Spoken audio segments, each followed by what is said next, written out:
Chris, what happened in this one to let it slip away? Well, I mean, it was an absolute disgusting performance of defense and immature basketball all the way through the game. So it really didn't slip away. It had been there from the jump. So this is what happens when you have this type of approach. You saw that from the beginning of the game right through the For sure, yeah. How do you go about trying to right the ship when you see it's like that from minute one? I kept, imploring them to try to compete and play some defense, switching back between man and zone, anything to contain the ball, push it, get up on the shooters. Messages weren't getting through, so.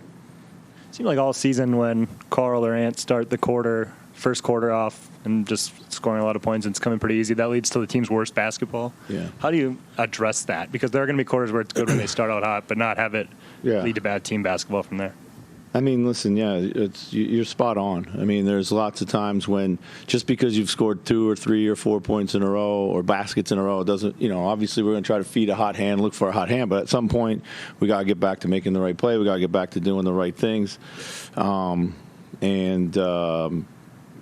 just, like I said, there's a lot of ways to be immature. There's always a lot of ways to be immature. And there was a lot of immature performances here throughout the roster. We totally disrespected the game ourselves, and we got exactly what we deserved. So, Chris, did you also see? I mean, did it turn into Carl trying to hunt like a big number? Yeah, but for a while, it was going, but down the stretch, you got kind of dried up for us. But so. Why couldn't you stop the bleeding defensively in terms of what were they doing? It was ball containment. We just couldn't contain the ball. They dribbled around us every time we had some guys out there trying, and then when they did, there was no second line of defense, and then we were just chasing them all night long. So, and then when we did have them in front of us, we didn't tighten them up, and they shot easy threes. That's when they got really back in the game, was when they made like a bunch of just kind of spot threes right in our face. So. Could you see that their focus wasn't there even in huddles and things like that? Yeah, you could see from the beginning that, it was one of those nights. So. When you're lacking the poise like that,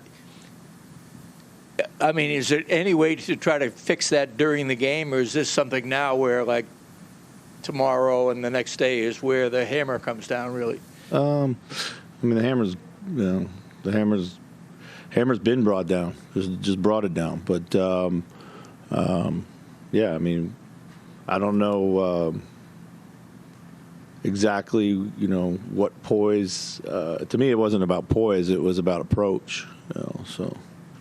When you're not ready to play the game, but you're still ahead. Yeah. And all of a sudden, you need the poise to. Well, it's funny. What I said at halftime was. Why don't we start getting back to being who we are and play some defense and not let this game fall down to a point where we miss a bunch of shots and they make a bunch of shots and then we're behind. That's what I said at halftime. Chris, I know Ant was sick today. How much did that play into the game that he played versus, he just really looked like he wasn't looking for his shot at all. Yeah, he's getting off of it, making a lot of the right plays, but he's still got to stay aggressive offensively. And for whatever reason, he didn't really. Obviously, Cat had it going, so everyone was looking for him. But we still need him to be a scorer, and then from that, make the right plays. So. And then Nikhil's really delivered, I think, in pretty much every game you've started him this year. What have you seen from him in that role, which is a little bit different than what he has normally night to night? Yeah, I think with that. He gets a lot of really good looks. He got a really good looks. Gets us into our offense. Then, stays shot ready off of it. And I think he's the primary handler out there. He feels comfortable for that. But he's gets us into the actions where Cat and Ant usually can create some traffic. And then get him some good looks, So, but I also liked his decision making when he got to the paint.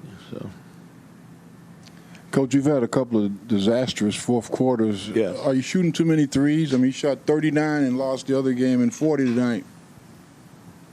Nah, I don't think so. I mean, I don't think it comes down to threes. It comes down to turnovers. It comes down to finishing. You know, we missed a couple layups down the stretch. You know, Cat missed one, Jaden missed one. You know, but it comes down to defense, really, too. So. Chris, did you think that this team was beyond this kind of a game in terms of, we talked a lot about the more mature approach you've seen? Or I mean, no, I mean, listen, it's a long season. You're going to have bad games. I was hoping that we were beyond it, but, you know, until you go through it all, you really can't tell. You know, we've been better in not had many of these type of performances, but, yeah, this is certainly a disappointing one. But, you know, we got a lot of basketball left to play, and that's what our guys need to understand. Like, we haven't done a thing yet. We haven't accomplished a thing yet.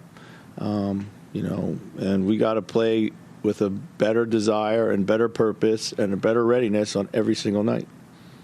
With 12 and a half seconds left in the game, you guys isolated Cat at the nail, and he was able to drive and generate traffic around him. Is that still, like, with hindsight, obviously you didn't get the result you wanted, but is that the type of look you want to create, getting, you know, one of your best players downhill on a night where he's been tremendous for the most part?